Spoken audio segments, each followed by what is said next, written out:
ভাই অনেকদিন হয়ে গেল কোথাও ঘুরতে যাওয়া হয়নি। এখন হাতে বেশ কদিন ছুটিও আছে, চ কোথাও থেকে ঘুরে আসা হোক। হ্যাঁ ভাই, চ দার্জিলিং যাওয়া হোক। দার্জিলিং অনেক বেশি দূর হয়ে যাবে, অনেক খরচা হয়ে যাবে। চ তার চেয়ে দীঘাতে যাওয়া হোক। হ্যাঁ, ও ঠিকই বলেছে, দার্জিলিং যেতে গেলে অনেক খরচা হয়ে যাবে। চ তার থেকে কাছাকাছি দীঘাতেই ঘুরে আসি। বাঙালির তো 12 মাসে 13 বার দীঘা। হ্যাঁ ঠিক আছে, তাহলে দীঘাতে চ, সমুদ্রের পাড়ে বসে মাছ ভাজা খাওয়া হবে। ঠিক আছে, তাহলে তোরা কনফার্ম যাবি তো? আমি ভাই 100% কনফার্ম। আমি ভাই কনফার্ম একদম। আমি খালি বাড়িতে জানিয়ে দিচ্ছি, নিয়ে ব্যাগ ফ্যাগ গুছিয়ে নিচ্ছি। আমি তাহলে শুভকেও জানিয়ে দিচ্ছি, ও নয়তো পরে বলবে যে আমাকে জানালো না। আর আমি তাহলে ট্রেন, হোটেল কোথায় কি বুক করা যায় সব দেখে রাখছি। হ্যাঁ হ্যাঁ, তুই বলে দে, তোরা তাহলে বাড়িতে জানিয়ে দে, নিয়ে ব্যাগ ফ্যাগ গুছাতে শুরু কর। হ্যাঁ আমি তাহলে বাড়িতে বলে দিচ্ছি, নিয়ে তোকে জানিয়ে দিচ্ছি। হ্যাঁ ঠিক আছে, চললাম রে।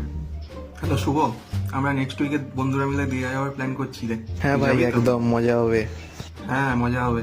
ঠিক আছে, তাহলে তোর নামটাও লিখে নিলাম। A few moments later. হ্যাঁ বল, কি হলো রে, বাড়িতে বলেছিস?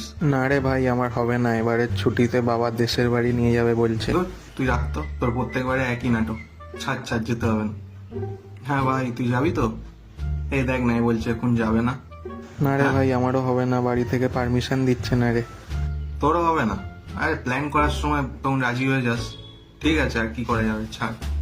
হ্যাঁ শুভ, যাবি তো তুই? ওরা দুজন বলছে ওদের হবে না। না রে ভাই, এবার হবে না, নেক্সট টাইম শিওর কিন্তু।